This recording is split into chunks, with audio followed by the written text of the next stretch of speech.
3 of chapter 4 NCERT magnetic effect of current. और इस lecture में we are going to deal with magnetic field due to straight wire carrying current, यानी current carrying infinite wire के लिए भी apply किया जा रहा है। ठीक है, इससे पहले लेक्चर में आपने देखा होगा कि हमने बायो सवार्ट लॉ डिटरमाइन किया। तो ये जो लेक्चर है, ये जो टॉपिक है इस लेक्चर में, इसे आप application of Biot Savart law भी कह सकते हो। ठीक है, तो सबसे पहले we must do the consideration.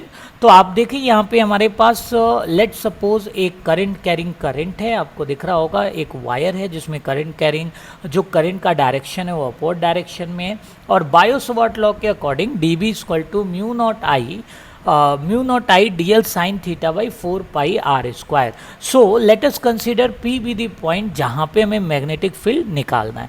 तो ऐसे केस में हम कंसिडर कर रहे हैं कि जो वायर है इसके perpendicular distance between P and wire B A, और dl एक छोटा सा एलिमेंट, जैसा हमने लेक्चर 2 में बायो सवार्ट लॉ में लिया था, dl एक छोटा सा यहाँ पे करंट कैरिंग एलिमेंट है जिससे आर वेक्टर दूर पे, यानी आर पोजीशन वेक्टर से हमारा पी पॉइंट है। और पी पर मैग्नेटिक फील्ड ऑलरेडी हमें पता है कि इनवर्ड जाएगा। ठीक है, नाउ अगर आप एक ट्रायंगल यहाँ पर दिखाई दे रहा होगा आपको, देखिए ये ट्रायंगल। तो अब हमें क्या करना है कि इस ट्रायंगल को देखिए, जो ये हमारा डीएल है, थोड़ा सा यहाँ पर मैथ का यूटिलाइजेशन है। तो अगर बायो के बच्चे हैं, थोड़ा सा मैं आपको यहाँ पे इंट्रो दे दूँ कि इसको हम कहते हैं डीएल को we are going to convert into D theta और डी फाई। उसका रीज़न क्या है, देखिए अगर ये रॉड लेट सपोज इनफाइनाइट होगा, तो अगर आप डीएल को इंटीग्रेट करोगे तो you have to integrate it from minus infinity to plus infinity, जो कि पॉसिबल नहीं है, कोई उससे मैग्नीट्यूड निकालना पॉसिबल नहीं है। लेकिन अगर मैं इसे एंगल के रूप में देखूं तो आपको भी पता है कि अगर एक इनफाइनाइट रॉड है और आप कहीं पे खड़े हो, तो आप ऊपर की तरफ अगर आप देखते हो तो ऑब्वियसली आप पूरा ऊपर, यानी 90 डिग्री आप अपने सरफेस से बनाओगे, तब जाके आपको ऊपर दिखाई देगा, और वो भी तब भी एंड की पॉसिबिलिटी दिखाई देने की नहीं है। सिमिलरली अगर आप इनफाइनाइट रॉड को नीचे देखते हो तो भी आपको जो एंगल है वो 90 तक ले जाना होगा। तो अल्टीमेटली डीएल को हमें क्या करना है, डी फाई के टर्म्स में हमें कन्वर्ट करना है। तो इसके लिए देखिए हमने ट्रायंगल कंसीडर किया, आपके सामने ट्रायंगल होगा। तो अगर मैं इस ट्रायंगल में साइन थीटा लगाऊं तो sine theta will be perpendicular by hypotenuse, that is a by R. Okay,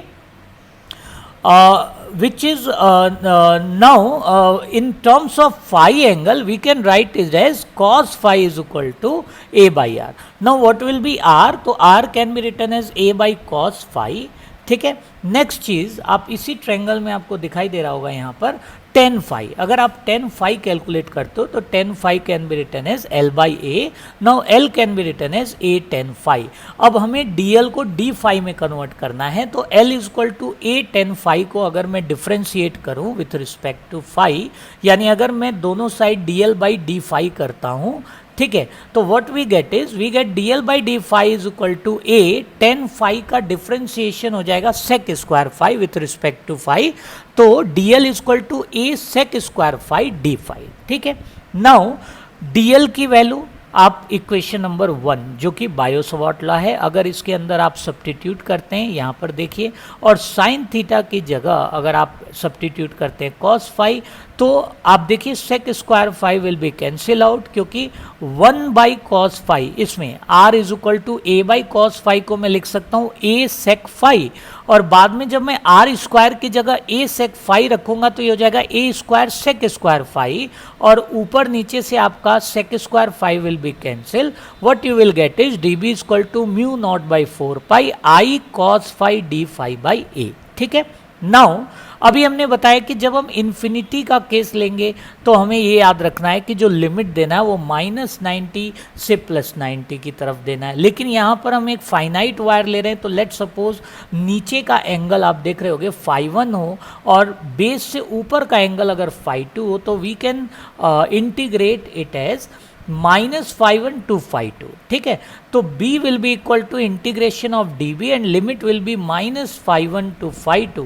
after integrating what we get is mu naught I by 4 pi a cos phi integration give you sin phi। Now limit 5 to 5 minus φ1 to φ2, तो जब हम इसमें φ2 और φ1 की value रखेंगे तो we get mu naught I by 4 sine φ1 1 plus sine φ2, ठीक है, साइन φ1 प्लस साइन φ2। अब यहाँ पर देखिए जो केस है वो आपको मैं डिस्कस कर दूँ, बहुत सिंपल।